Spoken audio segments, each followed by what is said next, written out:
everybody to the afternoon session of Health and Human Services public hearings.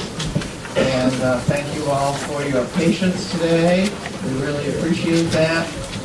We have 5 bills that are going to be heard at the same time. Those include LD 5, 266, 726, 766, and 1258. So if you have testimony on any of those are the bills that are under consideration. And we're going to hear from the sponsors. We think we have most of them in the room. If not, if another sponsor comes in, we are going to let that sponsor come forward and present their bills. And we're going to begin, because he got here first and was standing at the podium, with Senator Saviello's bill number 726. So we'll begin with 726. Welcome, Senator. Welcome. Good afternoon at this side of the panel. It's a pleasure to be here to introduce 726. Just looking at the fiscal note, it's probably dead on arrival for $350,550. But I know Senator Haskell will write a personal check to make that happen. Basically what this bill does, and I have an amendment that I'll offer. I don't have 10 copies of it, but we will get that to you. That moves some of the poundage numbers up, but this basically offers the opportunity for a primary caregiver to transfer, give compensation from 2 to 10 pounds of excess material. It requires or allows for inspections if necessary. It allows for record keeping and a few other things. And there are better experts than I will testify, but the bottom line to me is if you're going to provide medicine, then you should have some regulations put on top of you. Any questions? Thank you very much. We will be awaiting your amendment, which will be coming along very shortly. That will, I'm sure, help folks. Are there any questions for Senator Saviello? Thank you. Seeing none, thank you. And now I'm looking for any of the other sponsors of the other bills. Jim, thank you very much. Welcome.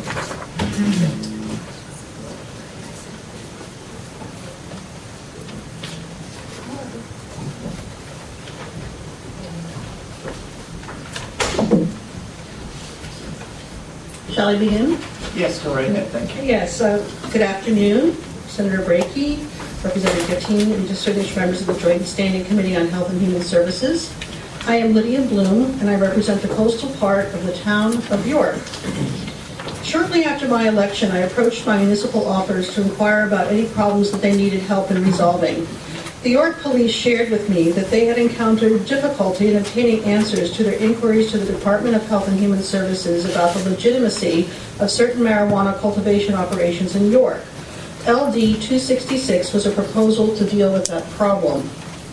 However, my research shows that Maine law already allows the Department of Health and Human Services to provide law enforcement officers with information as to whether a person is a registered patient or caregiver. This is specifically in that act, the Maine Medical Use of Marijuana Act specifies that the department shall verify to law enforcement personnel whether a registry identification card is valid without disclosing more information than is reasonably necessary to verify the authenticity of the registry identification card. So this also specifies that the records maintained by the department that identify these primary caregivers may be disclosed to a law enforcement official for verification purposes.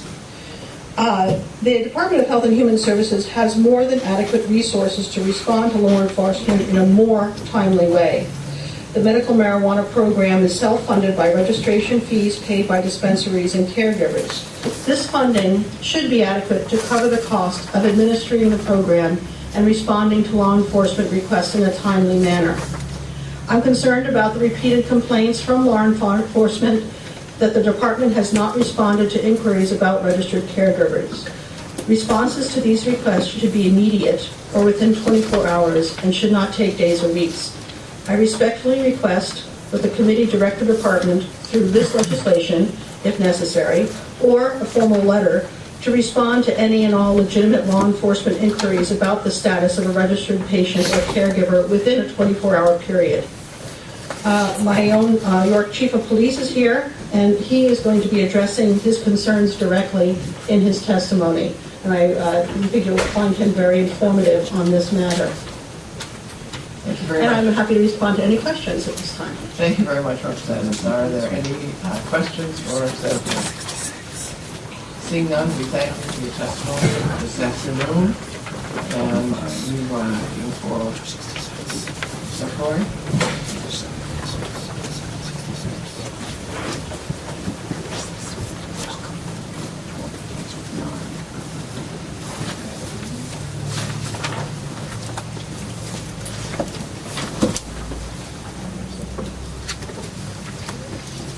Looks like Corey's next. On that list. Just because he's the one I saw. Very good. That'll be fine.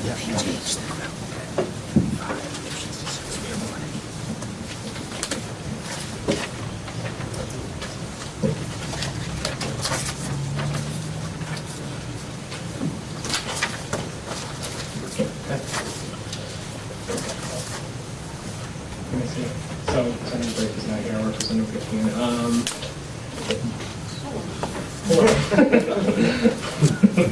Members of the Health and Human Services Committee.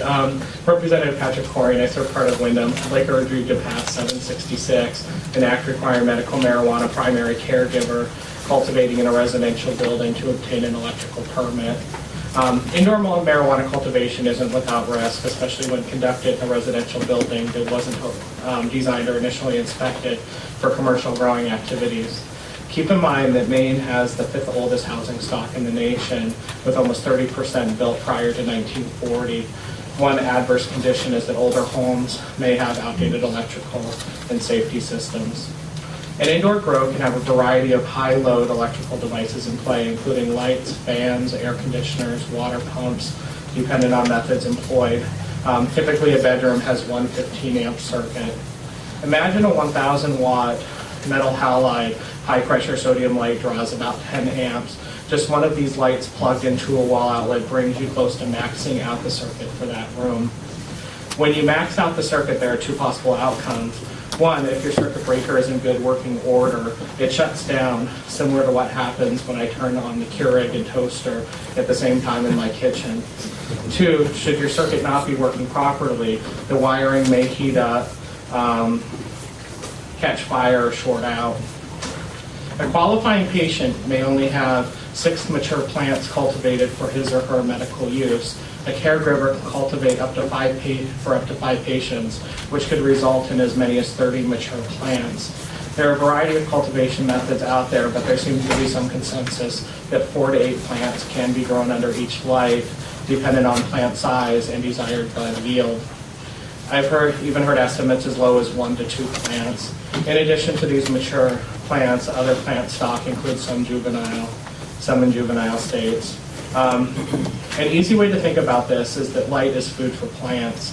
More intense surrounding light results in larger plants, fatter buds, and higher yields.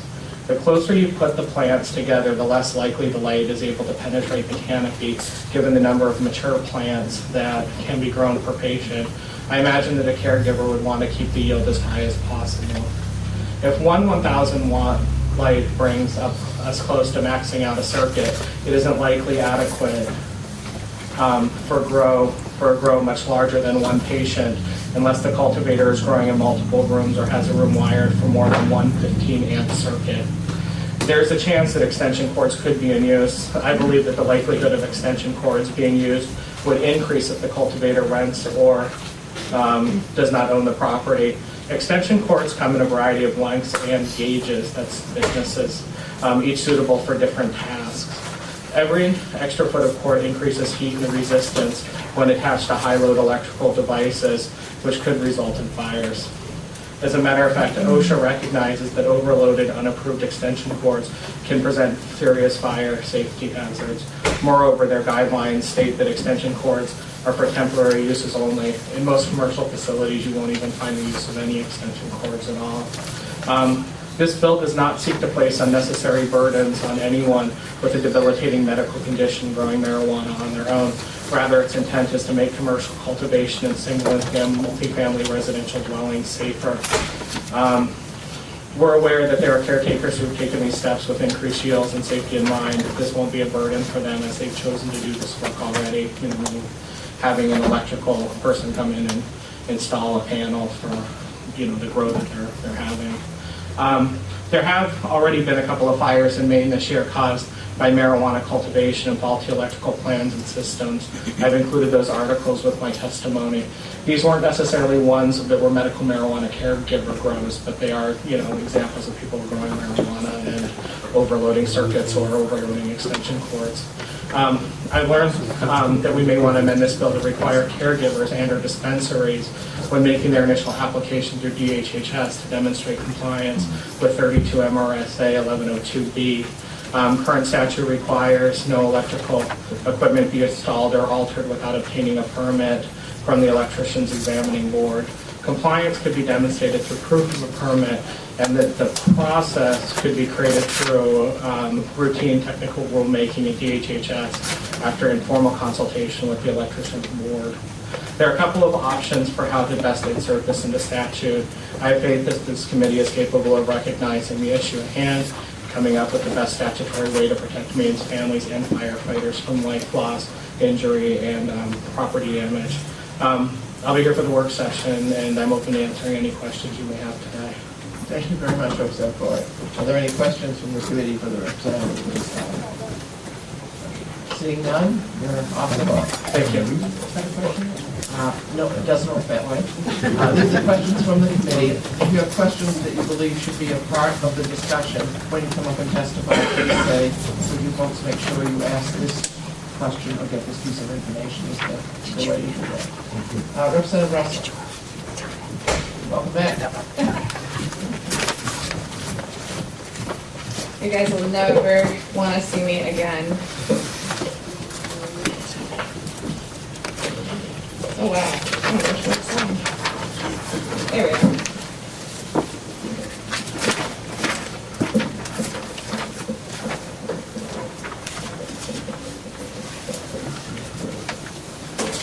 I am impressed with your resilience today. Senator Haskell, esteemed members of the HHS committee, again, my name is Diane Russell. I still represent District 39, which continues to be the good people in Mudgee Hill, downtown Portland, and the beautiful Casco Bay Islands. I'm here to introduce LD5, an act to remove the limit on the number of patients a primary caregiver may provide for under the medical marijuana law. I believe that Representative Sanderson has a similar bill, if I'm not mistaken. This next bill is considered remarkably controversial, but if you understand the basics of it, I think you'll find it's common sense. Under the current Medical Marijuana Act, caregivers can grow up to 6 plants per patient, and they are allowed 5 patients in addition to themselves. This means that the maximum limit on flowering plants is 36. Under this bill, the maximum flowering plant limit will remain at 36. Caregivers will continue to be allowed to grow the same number of plants. The difference is that if they have the talent, as many do, of growing remarkably fruitful plants, the legal means by which to sell that excess product happens to be limited. Let me ask you, if you had a significant excess of a highly sought out, rather expensive product, what would you do with it? One dedicated caregiver I know turns her excess into medical edibles that she gives to her patients. Some caregivers are able to sell their excess product to the dispensaries. However, there still remains a significant amount of excess medication. I would hope that this excess is not being diverted to the black market, because that would violate both the letter and the spirit of the Medical Marijuana Act, not to mention the 8 guidelines laid out by the Department of Justice. Violating that last part could end the entire program. It also would create an unlevel playing field and unfair competition for caregivers who are playing by the rules. If folks are doing this, they should be removed from the Medical Marijuana Act, and I strongly support regulations that will constructively protect this needed program for Mainers. However, there's a more effective way to deter diversion while also increasing access for patients. By removing the patient limit and keeping the plant limit, caregivers will be able to legally sell their excess product to patients. This rewards smart botany, and I imagine there are some very successful botanists in the room, and growing practices, while also increasing the availability of legally available medicine for patients, which could ultimately reduce the cost of that medicine for those patients. Supply and demand. Again, let me emphasize that the amount of plants will remain the same. We are simply providing greater access to patients and increasing the viability of sales for caregivers. This should not be implemented without also ensuring proper oversight and enforcement of the program to, quote, weed out the bad apples, who do exist and who genuinely threaten the entire system. Let's allow folks who already play by the rules to do what they do best, which is to grow great medicine and help Maine patients. Thank you, and I will be happy to answer any of your questions. Thank you very much, Representative Russell. Are there any questions this time? Thank you. I don't get it. You don't get it? So if I'm a caregiver and I currently can have, 6 plants for 5 patients, now I can have, for 36. 30, if you are also a patient, you can also grow for yourself, so you can have a maximum of 36. So that caregiver can grow 36 plants. Flowering plants. Currently, and under the bill, You'd still be able they to would do also that. have for 36. The difference is you would remove the patient cap. So no cap at all. So you've got 36 plants for 36 patients if you want. The chances are that there will not be 5,000 patients, unless you're very good at what you do. But there are folks, I can't grow a tomato plant to save my life. But there are some people who can grow tomato plants with lots of big tomatoes. Sometimes the small tomatoes work well too. The same applies in the medical marijuana market. There are some remarkably creative botanists in the room who can create on one plant enough medicine to last a patient for the entire year. So why should they be able to not sell the other 5 plants simply because they're able to grow that amount? Of course, you don't know how much you're going to be able to grow until harvest season. So you start your 6 plants, and then you end up at the end of the year with a lot more excess, and what do you do with that? Sure. Okay, so it's the yield per plant is the difference. I thought that each plant was going to have the same yield for it. So that's 46. I would not. I think I've seen one marijuana plant in my entire life. Everyone in the room will probably laugh at that internally, not out loud because that would be wrong. But there are folks in the room who can grow large sativa plants. I think I got that right. And then there's smaller plants. It also depends on the medicine, the type of medicine that you're trying to grow. Some plants are huge with a lot of yield, and some plants are smaller and more petite, like me.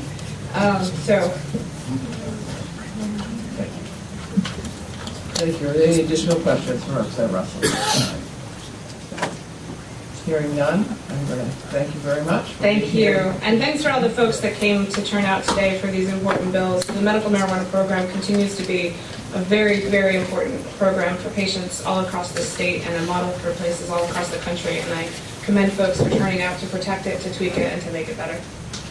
Thank you. And I'm going to ask Representative Sanderson if she would present her bill, the last in the series of 5. You're doing 5 at the same time.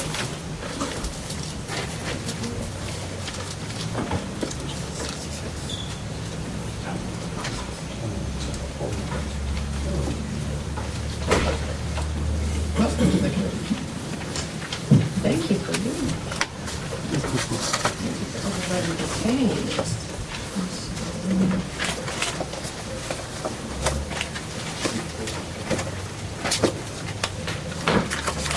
This will be 1258.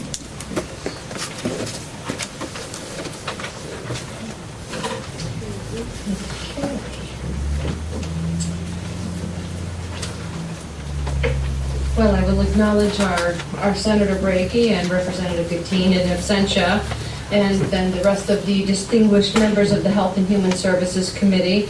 It is my pleasure to come before you and present LD 1258, an act to amend Maine Medical Use of Marijuana Act with regard to good business practices.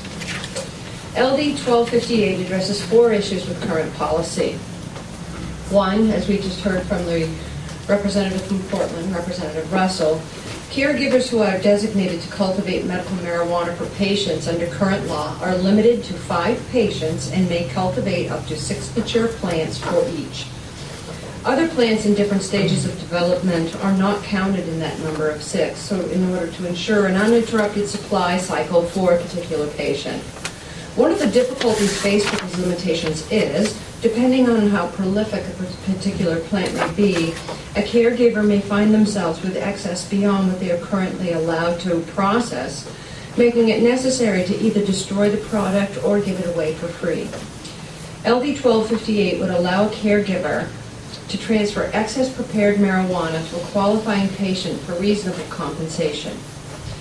While this component may increase the number of patients served by a caregiver, I think it's very important to note that it does not increase the number of plants excuse me, over what is currently in statute. It will remain at the top threshold of 30 plants, and that in itself, by design, will obviously cap the number of individuals that a caregiver could serve. Number 2, currently caregivers are allowed 1 employee. During times when plant harvest is at its peak, extra hands may be needed to help process these plants. Also, marijuana cultivation is not a 9-to-5, 5-day-a-week job. There are times when the primary caregiver may need to rely on others to tend the crop in their absence, and the allowance for flexibility in hiring or contracting help someone who has also been vetted by the department as a caregiver to help them out is important. For over years, I've watched caregivers struggle for recognition as a legitimate business. I've been working with this program and many of the people standing behind here on this legislation in the previous 2 sessions, and it's a pleasure to do so here as well. These small businesses have cropped up all over the state, injecting much-needed revenue into our economy. Hardware stores, building supplies, gardening suppliers, hydroponic supply stores have all benefited from the needs of caregivers cultivating marijuana for patients, many growing year-round. Caregivers have continually pushed back against over-regulation. Much of that is because some of the regulation being proposed. Because they are growing marijuana, albeit legally under Maine state law, there is always a federal shadow, and unfortunately that shadow casts an unfair assumption that perhaps there isn't a legitimacy for what they're doing. For the vast majority, that just isn't true. They are legitimate. They work very hard to educate and serve the public in a very positive way. When approached by advocates and caregivers to again sponsor a bill for them, these next 2 components of the bill were reasonable measures of accountability for their business that they came forth with, and I think we need to have an open discussion about these. 1, it would allow DHHS to make on-site assessments of registered primary caregivers who cultivate for 3 or more patients at a time to ensure compliance with the medical marijuana statute with 24 hours notice. The language in this bill to authorize on-site assessments of registered caregivers was previously part of Maine's medical marijuana law as amended in 2010. Authorization for the DHHS to do inspections of registered caregivers was removed the following year, leaving the department without a way to investigate a complaint against a caregiver, and I suppose I'm responsible for that one, right, Mr. Albert? Anyways, in 2014, the DHHS introduced LD 1739, and that included language authorizing the department to conduct complaint investigations, but without the needed details on how the investigations would take place. The bill was amended by the HHS committee, removing authorization for complaint investigations until a structure was put in place. A structure. The legislation, which was enacted in August, mandated the department put together a plan on how to conduct complaint investigation. Section 1622 NRSA 2430A specifies the Department of Health and Human Services shall develop a frame for processing, documenting, and investigating complaints concerning the implementation of the Medical Use of Marijuana Act. The department shall review mechanisms for processing, documenting, and investigating complaints and shall report its recommendations to the Joint Standing Committee of the Legislature having jurisdiction over Health and Human Services matters by December 1st, 2014.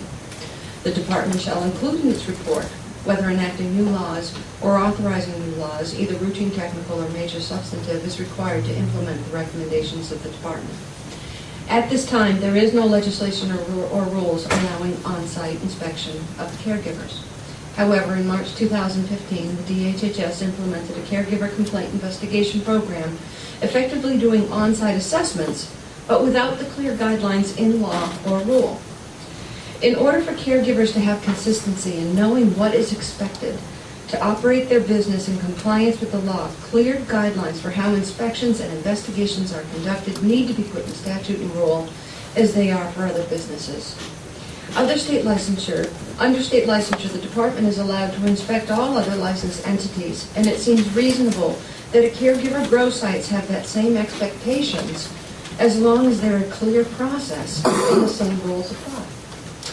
Finally, LD 1258 requires that a registered primary caregiver or registered dispensary that receives compensation from a qualifying patient for costs associated with cultivating and providing marijuana be required to collect and remit sales tax.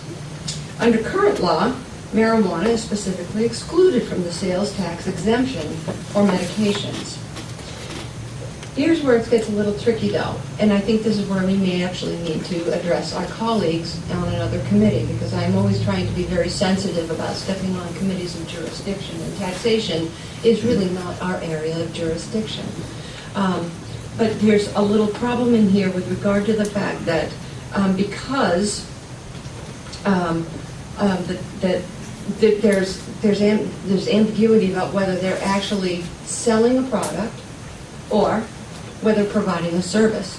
And some caregivers have been advised by their accountants that they should collect the sales tax and remit it, while others are being advised that the sale is prohibited and they're actually just providing a service because of federal law. So there needs to be a real clarity on what is it. Are we providing a service or are we selling a product? Okay? And so overall, Maine's medical marijuana program is working well in providing many of our citizens with an alternative way to treat their condition when either standard pharmaceutical fails or they desire a more natural method of treatment. From discussions with Mr. Albert while he was the head of DLRS, I know it is still not perfect or without some difficulties. However, I feel it's important to reiterate that the vast majority of caregivers are operating within the law and seek legitimacy as responsible small business owners. Unfortunately, they are small business owners held in check. I hope you will consider all 4 components of this bill carefully and consider them together. It's important to remember that caregivers have come forward. They've come forward asking for small steps toward growth by allowing caregivers to have more patients, yet will still be limited to the amount they can serve with the patient with a 30-plant limit, allowing for a little extra help to give someone a temporary job they may not otherwise have, and also a desire for legitimacy with the allowance of the on-site compliance inspections as long as it's set out, what the expectations are, and an open acquiescence that sales tax should be collected and remitted by caregivers, pending clarification on are they actually selling a product or are they providing a service. So I urge you to support this bill and all 4 of the changes, and I hope we can have some real open discussion and dialogue on the benefits of all of these within, and I'd be happy to answer any questions that you may possibly have. Thank you very much, Representative Sanderson. I would just note that page 2 didn't seem to appear here. Oh, So, well, we'll have to make sure that you have. we may need to have the second page so that we're sure we have Okay. all of that information. All right, I Although will. we're all listening intently to it. I will do that. Are there any questions for Representative Sanderson? Thank you. Yeah. Yeah. Can you just tell me, when you say caregivers are vetted by the department, what do they have to go through to actually become a caregiver? Caregivers have to apply to the department. The department conducts a background check on them, which the caregivers also pay for. Okay, thank you. You're welcome. Thank you. Okay. Any additional questions? Okay. Thank you. I'm going to ask some questions that I think I know the answer to, but I just want to be sure. Never ask a question you do not know the answer to. Okay? No one knows. Go. So, if I was a caregiver and I had, say, 1 patient, I grew 6 plants for that. In a period of time where I grew those plants, I did the work and I grew the 6 plants, that person just decided, hey, I don't need it. As the caregiver, am I required to flush that down the toilet and destroy it? You have a couple of options at this time. 1, okay, if you have another patient that signs right on with you, those plants could probably transfer to them. Okay, number 2, you can give it away. or number 3, you can sell a certain amount to a dispensary, or you have to destroy it. So you could give it away. That is currently. But this would allow. To a patient, To a patient. yes, without compensation. Without compensation, but this would allow you to sell it.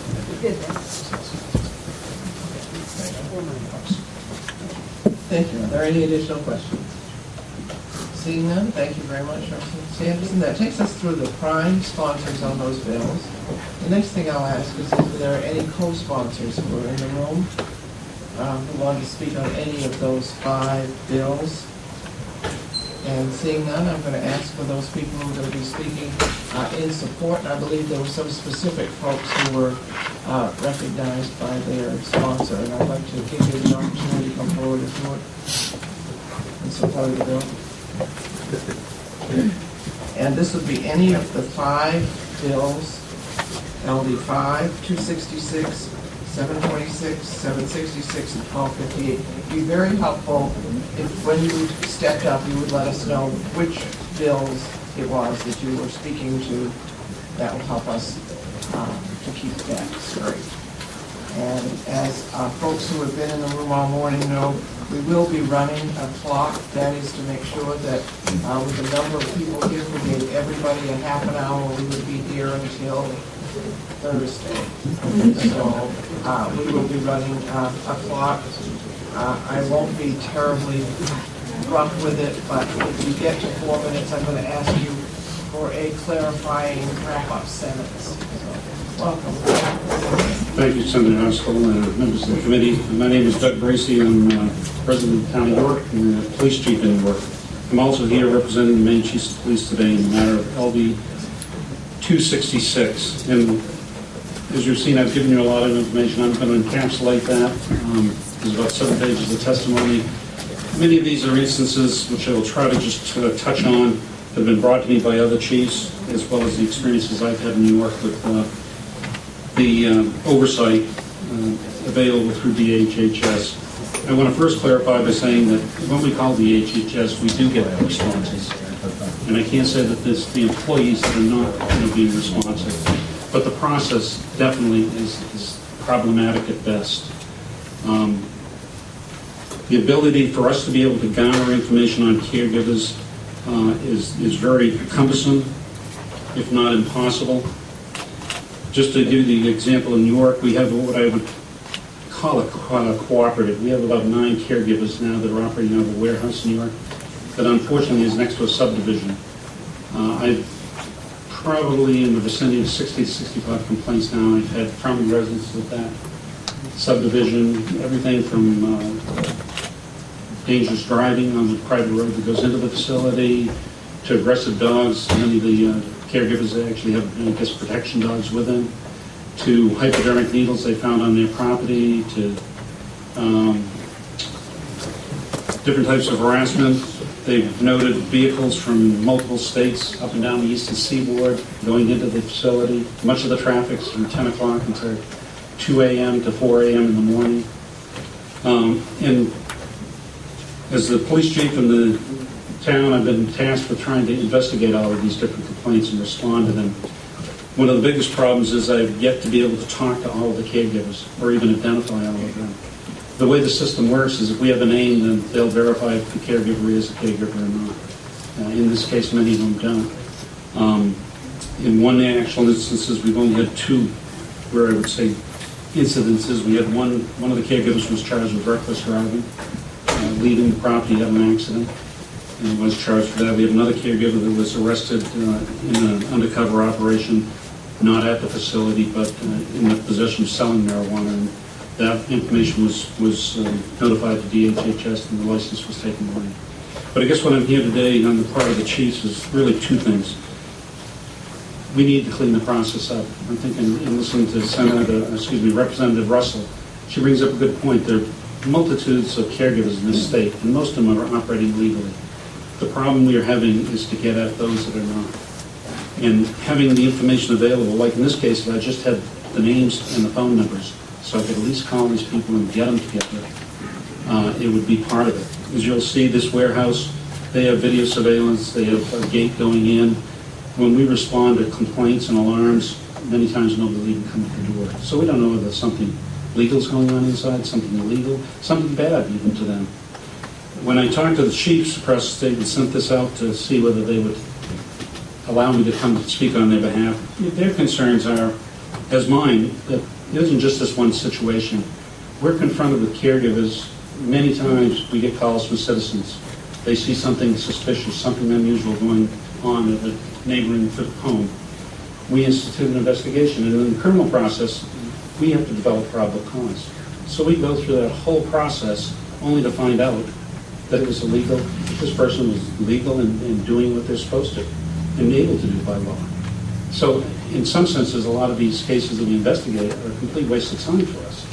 If we were able to access that list, it would, give us the ability to be able to work with them, work with the residents to explain, number one, if it's a legal operation, we confirm that, and, we go on from there. The other thing is many times, we have vehicle stops, we've had cases where we've gone to alarms at businesses, and been met with people, armed. Understandably, caregivers, are concerned about their own safety. We've seen, I think this information I passed out, whether it's in our state or states around us, Colorado, California, we're seeing more robberies and home invasions and things like that have to do, obviously, with the safety of caregivers.